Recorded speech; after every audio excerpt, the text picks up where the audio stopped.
Hello everyone and welcome back to my channel. In today's video, I'm gonna share with you my favorite books. These are books that I've read quite recently or books that I've read a couple of years ago. There's a whole mix of different genres and I'm very excited to share with you which books I've loved in the past. I had a list of around 35 books, which is a lot to all sum up in one video. So I picked the best out of there, or at least the ones that spoke to me the most now and that I kind of felt like left something with me. So I came up with 11 books that I want to share with you. So the first one is my most recent finished book, which is Sunrise on the Reaping by Suzanne Collins. Just look at her, it's a beauty.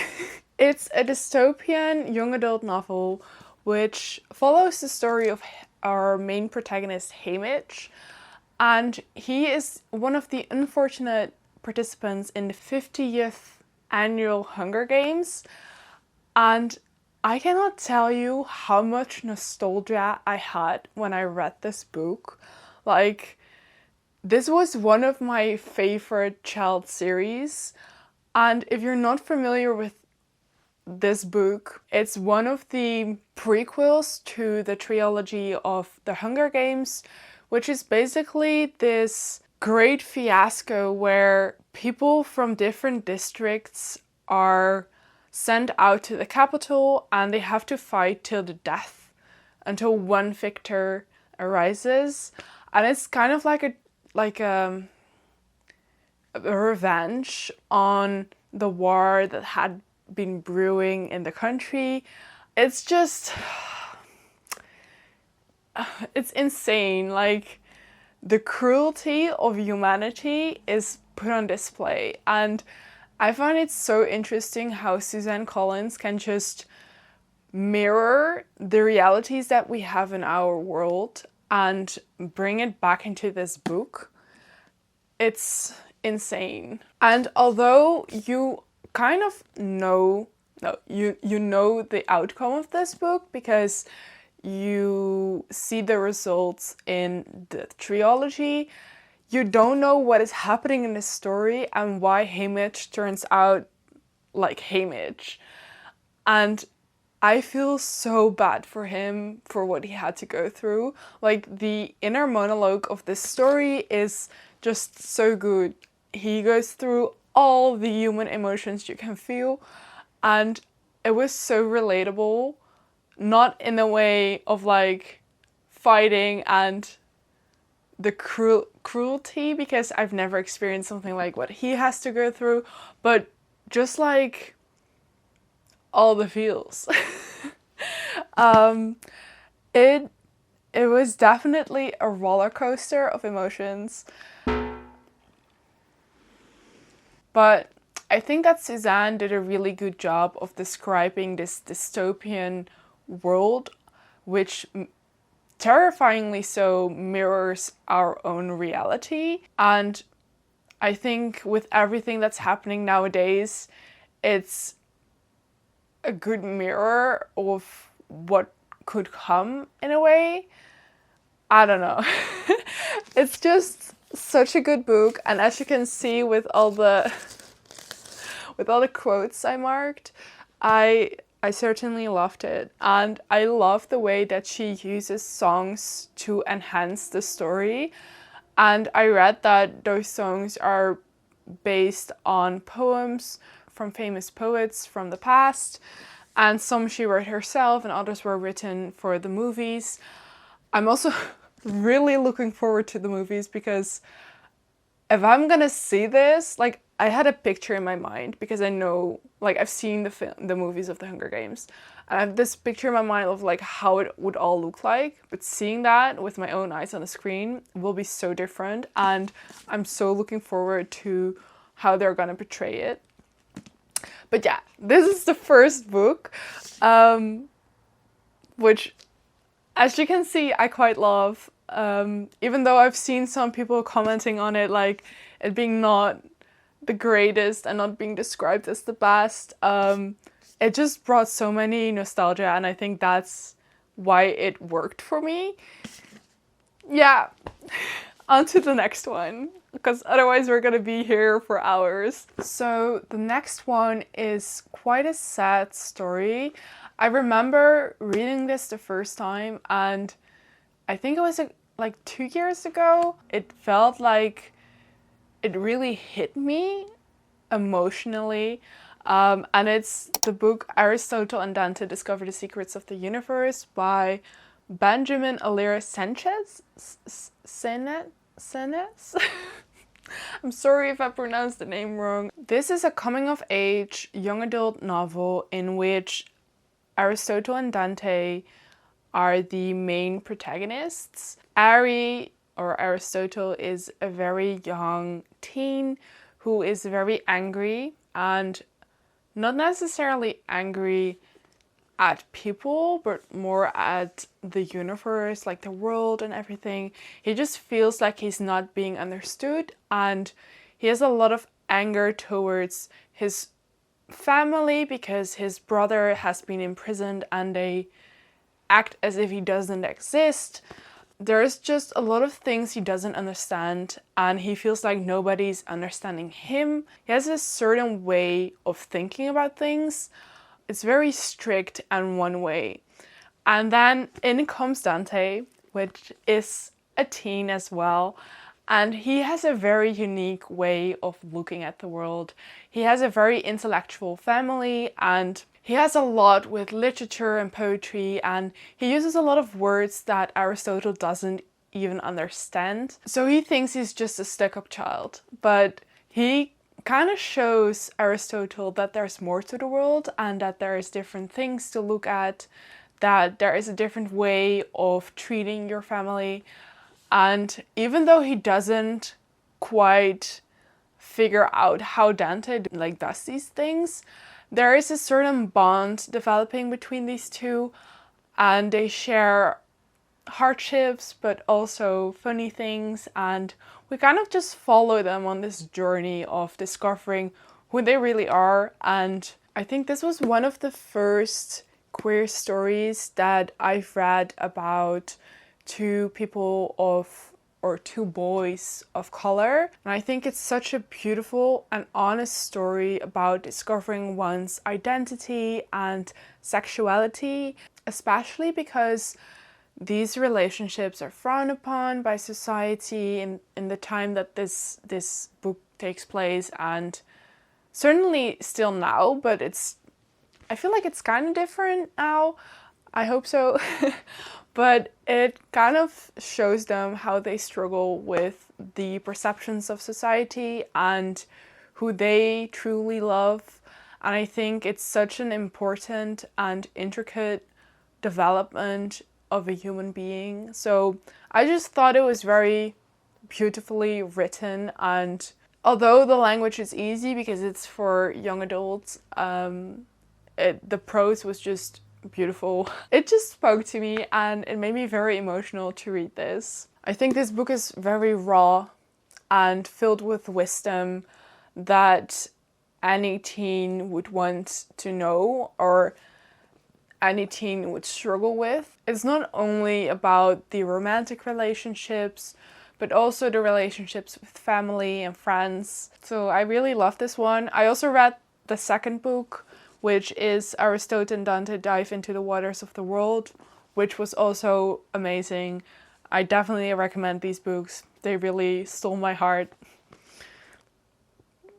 Okay, so the next book is a more recent book I've read, which is All That's Left in the World by Eric J. Brown. This book is something I've never read before. It's a post-apocalyptic queer story, and we basically follow these two main characters, which are Andrew and Jamie. They're both trying to survive in a world where humans almost went extinct, and the ones that are left are fighting for survival. So basically they're preying on each other and trying to get leftover food, leftover supplies, all that, and they're trying to go somewhere safe. They're both doing that in different ways.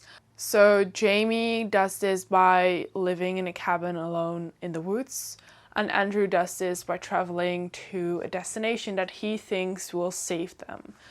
And they find each other because Andrew is injured and he thinks that Jamie can help him. Well, this starts very cautious, but in the end they start growing and bonding, and it's a very cute story. And you might think, Anna, that doesn't make any sense because it's a post-apocalyptic book. It's supposed to be dark, it's supposed to be pessimistic, the world's ending, that kind of vibe. It is, but it's not. It's very positive, very optimistic. There are funny things. There's like a growing chemistry between these characters. And there's just like the angst of trying to survive, but at the same time finding love and finding belonging, and just had me flipping the pages like crazy because I wanted to know if they would survive, if they would come together, if it would have a good ending. And this book just did not disappoint. It's quite dangerous territory as well because these two main characters are boys in this world where actually all has fallen apart. Everything that we've tried to make less taboo and make more normal has been corrupted again. So we're back to the basics and back to straight marriages, white supremacy, communism and things like that. And it's no longer safe to be in a relationship with a boy. And I wouldn't say it is now. Like, not everywhere it's safe to be in a queer relationship. We're still fighting for that. But I do think in this world, it's even worse. If you get what I mean. But I absolutely adored these characters. And there's a second book, which I still have to read. It's in my cupboard there. Yeah, I love this story. And I do think if you like that kind of genre, it's a very good, new, fresh book to look into. Okay, so the next book, I don't have a copy of it, but it's The Traveling Cat Chronicles by Hiro Arikawa. Don't take me out for the pronunciation, but I listened to this book and I think that made it even better because the voice actor of the cat Nana is so sassy. Like, it's exactly what I imagined with the cat. But basically it's a very heartwarming, nostalgic book in which our main character is a cat. And we follow the journey of the cat together with its owner, who is Satoru, and they go to France and old acquaintances. And for the cat, it's kind of like a big travel, like he gets to see Japan and the sea and the mountain and just discover a whole other world than just the house of Satoru, even though he was a stray cat before, so he's already upgraded his life. But it's basically a very cutesy novel in which Satoru tries to find a new place for his cat Nana. Together they have like this very nice trip. And it doesn't stay nice, but it's good, it's nice. I think this story is filled with a lot of beautiful, raw human emotions of grief and joy and jealousy and curiosity, love and heartbreak. There's so many different things happening in this book, and it's definitely worth a read. Like, it's a cozy, warm embrace from a loved one in a cold winter night. It's just so sweet. It absolutely shattered me to pieces in the end. But it's a really good story and very sweet, very nostalgic, very heartwarming, heart-wrenching. Like, I was hooked from the first page, and I was not let down throughout the book, even though the ending was quite sad, I have to say. But like, I saw it coming because I've heard that from other people, and it was still definitely worth the read. It's just about all the little moments of life and how those moments and those connections with other people in your life are like the best thing ever. And I think that's like the true essence of humans, is our connection to other people.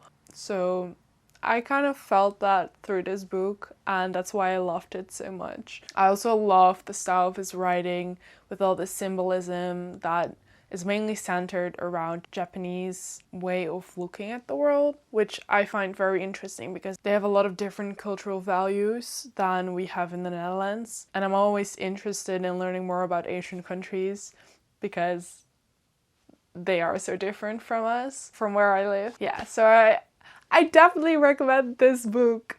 And if you can, I would reach out to the audiobook because that narrator was the best. Okay, then we have the next one, which I've heard a lot of hate about the way that the book is structured, but I kind of think that that is like the best part of the story. And that is I'll Give You the Sun from Jandy Nelson. If you've read this book, you know exactly what I mean with the structure, because we basically follow two timelines and we're following twins. So the first timeline is from Noah's perspective, where they're 13 years old, and the second timeline is Jude's perspective, where they're 16 years old, which is kind of the present. And these twins have a very competitive nature with their parents, and their parents are fighting, so basically they're trying to be better than the other in front of their parents and like get their attention, and this leads to a lot of tension between the twins. They're both very artsy. You can also see that in the way that Noah describes his world. A lot of the chapters on his side are paintings that he gives a name to, and he kind of describes things as if what he sees is a painting and how he would like paint that or draw that, and his way of seeing like conversations with people, how he interacts with other people, which he doesn't do a lot, but if he does, he has all these vivid descriptions full of adjectives that sometimes don't even make sense to me. Like, I don't see the world like that, but it was very interesting to see that through his eyes because he was making everything like with flourishes, very different from what I'm used to in writing. So it was very interesting to see that, but he's very artsy. And then he wants to get into this dream school, and he's basically his mother's favorite. And Jude, the other twin, she also wants to get into that dream school because she wants exactly what Noah wants. Not to paint her as someone bad, because I think this is driven by a lot of different behavioral patterns, but she basically tries everything to break her brother's life apart in a way.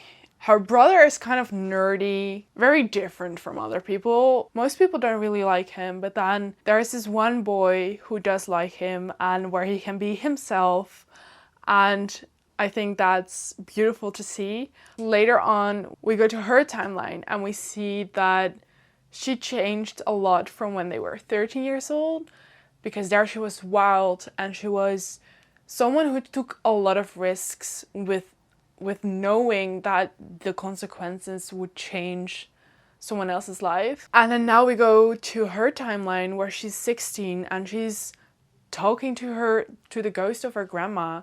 She is doing these very superstitious rituals, and she swears to never look or talk to guys again. So something has happened that changed her in this way, and this event that occurred is like silenced for most of the book until the end.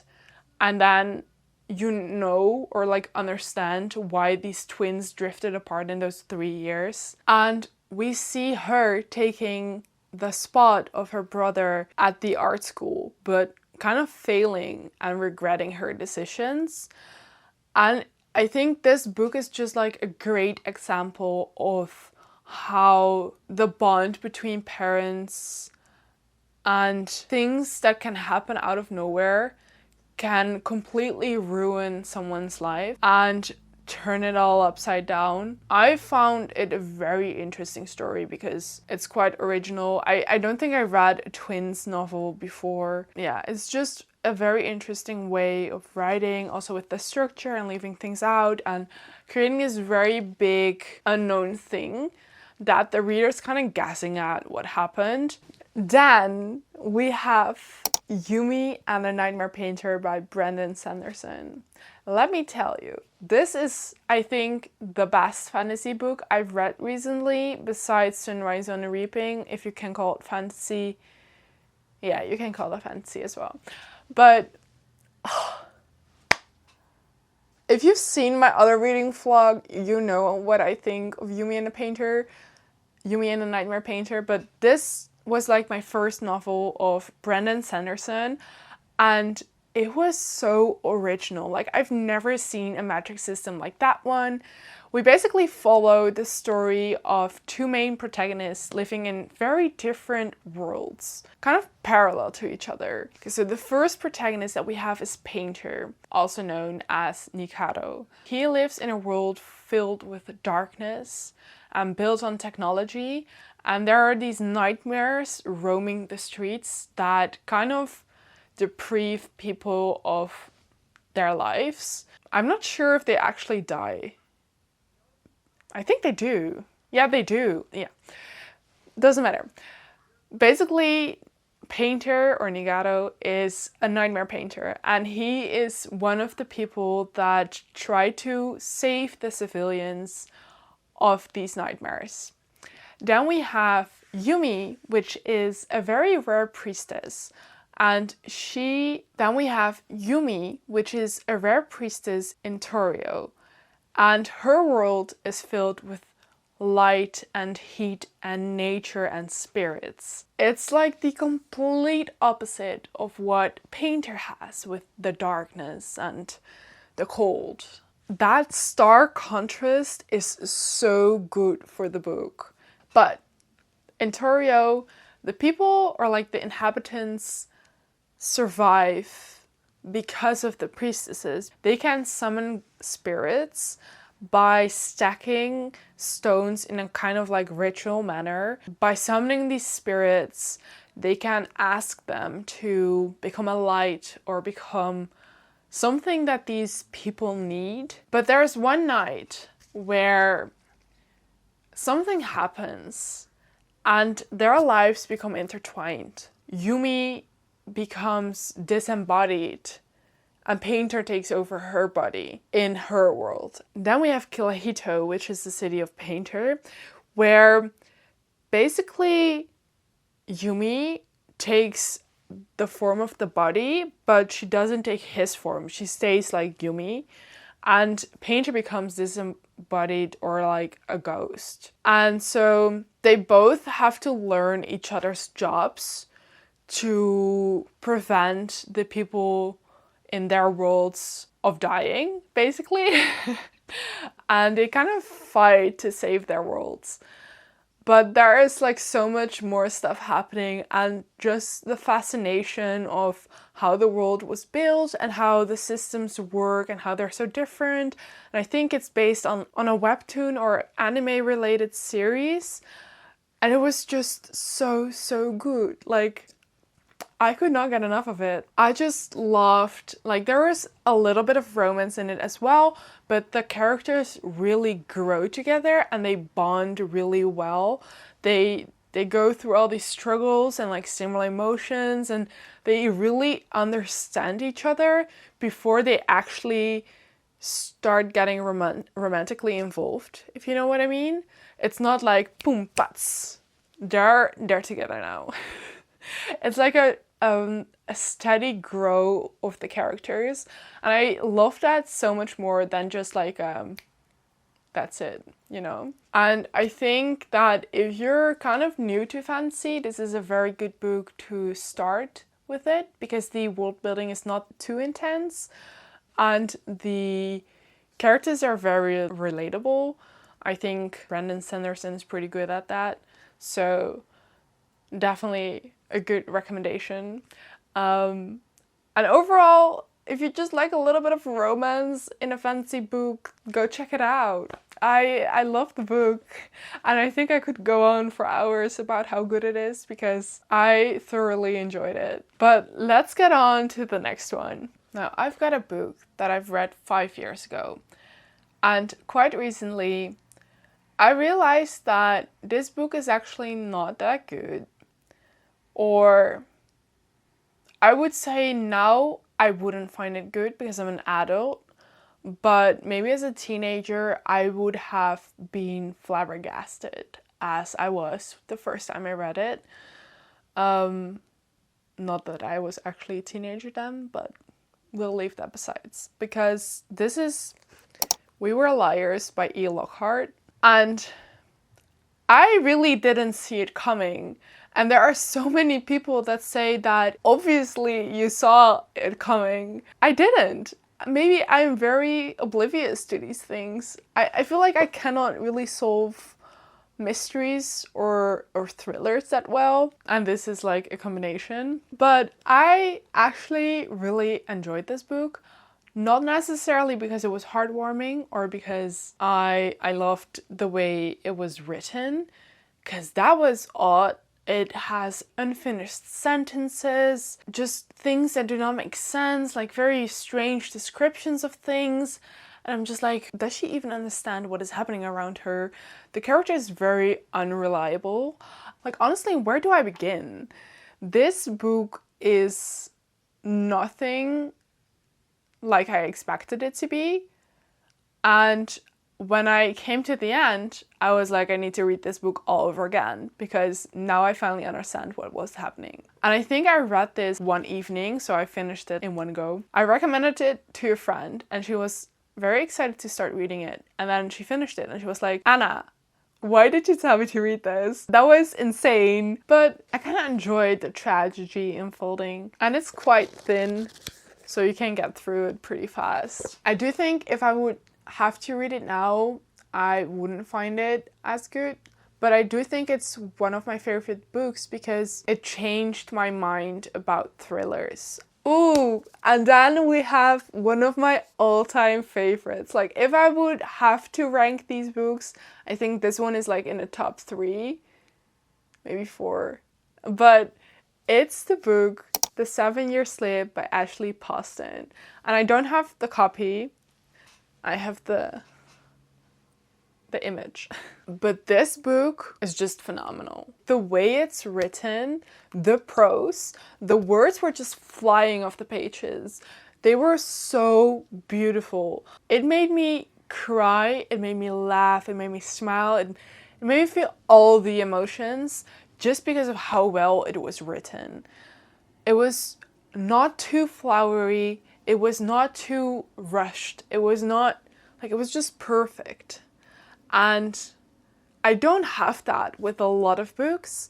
I think there's just a few of them that have that. Most books are just written in like an easy manner, like The Sunrise on the Reaping or the book from Brandon Sanderson. But this one was beautiful. Like, I do think it also has something to do with the books I've read before that, because those were like kind of Wattpad level.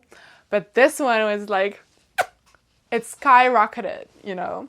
And I think it's not only the way it was written, but also the way it conveyed the grief and everything that comes with it, and accepting that, and how it changes the way you perceive life and live life. And I think that also really hit me because I've experienced something like that in my life, and I kind of related to that. So that was very, very beautiful. But basically this story is about Clementine, who has a job, a good payment, like she has friends, she has like the basic things you need in life, but she's not happy and she is grieving the death of her aunt. She gets to inherit her aunt's apartment, and this apartment is magical, or so she was told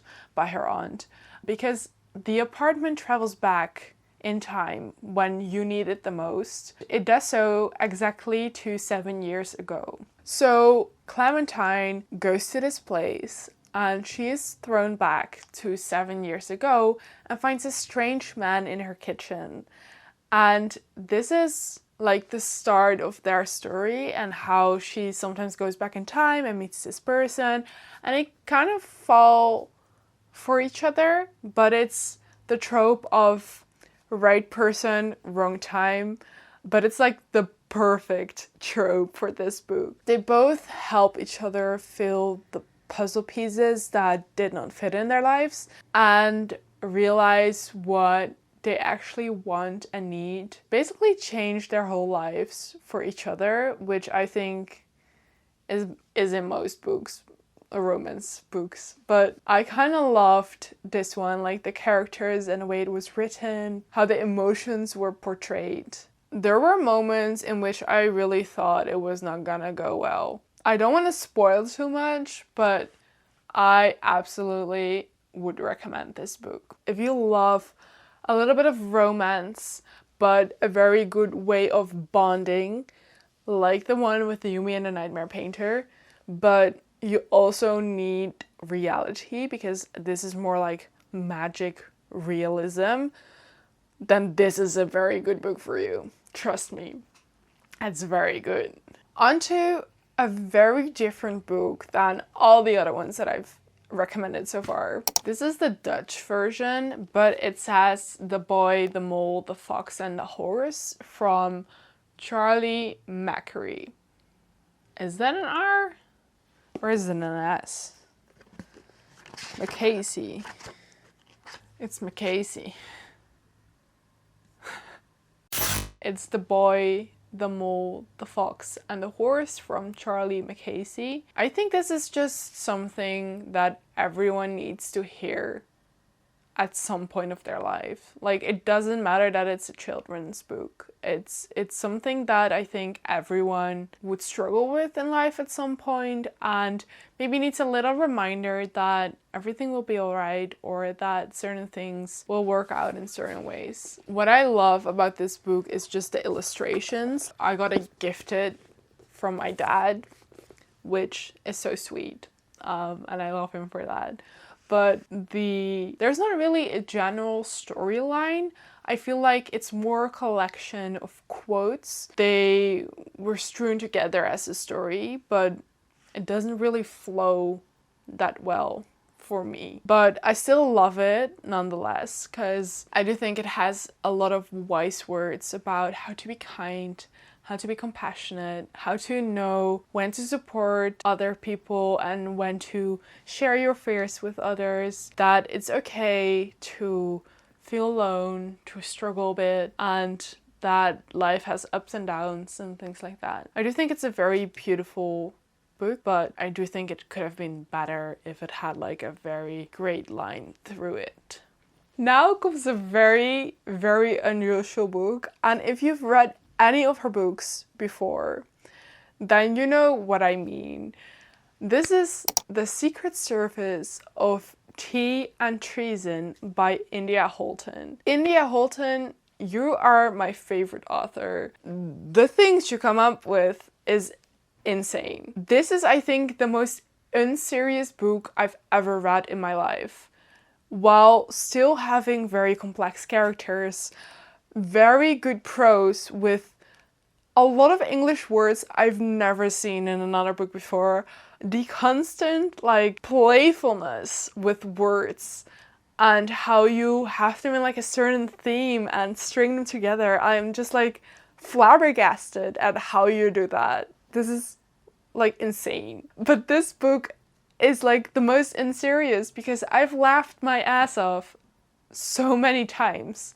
I don't think I've recognized a lot of the characters because this is the third book in our series and I hadn't read the first two, but they did say that you could read them as a standalone kind of vibe. So I did that. But I do think I'm still gonna read the first two because I just love the way you write. If you don't know her stories, they're kind of like historical fantasy romances. It really gives British vibes, like Bridgerton, and then combined with witches or witchcraft and just very unusual things like flying houses and kind of like gadgets that can do all kinds of things that you do not expect in the best way possible. It's so funny. And the two main protagonists are spies who need to prevent an assassination of the queen. They have to do this by becoming newlyweds or like acting as if they're newlyweds, but they're rivals. We have a rivals to lovers trope, guys. They're acting as if they're newlyweds at a party thrown by witches. So they're in a house full of witchcraft. And the weirdest shit happens. Like, I just can't with this book. It's so unserious, but it's so funny at the same time. And I'm currently reading one of her other books, which is the Ornithologist's Field Guide to Love, and she just does it again because this book, like all the jokes or like inside jokes are connected to birds, and I just don't know how you come up with these things. I want to write like her. I can't, but I want to be able to write like her because she just knows how to use the words in such a way that they are exactly in line with the themes of her stories. It's insane. Like there's witty banter and there is sizzling chemistry and there's flirtatious poetry. Who doesn't want to read that? It's insane. I love her style of writing so much, and I definitely recommend reading her books. I think that book literally made my day whenever I read it, so you should definitely read it. And then the last one, which was a very hard pick because I love all the books of Fiona Schwab, but I chose this one, which is The Invisible Life of Addie LaRue, and this has my heart. Like, I think after reading it, I was thinking about it nonstop. The way it just like has a grip on you as a reader.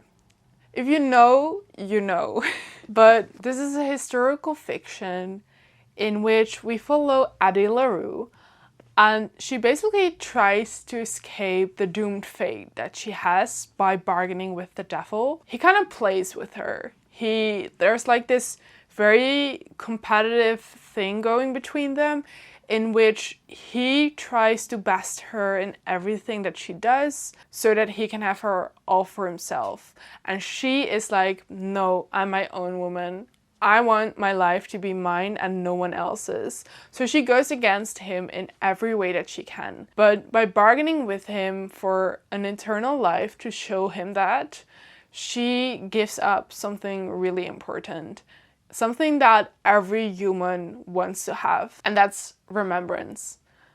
Every human intrinsically wants to be remembered. She can't, because when she made that deal, everyone she knew and everyone that would see her would instantly forget her. And I think that's what makes this story so good, because it plays into the exact thing a human needs. And we basically follow her on this journey for 300 years in which we see a lot of changes also with women's rights and how basically the world develops into the world that we know nowadays, which is chaotic as well in this book because it goes back and forth in timelines and different POVs as well. Because the thing is, after 300 years, there is someone who does recognize her after she leaves the room, and that is only because he also made a deal with the same devil. There's just a lot of things happening in this book, but I think it's such an intricate play of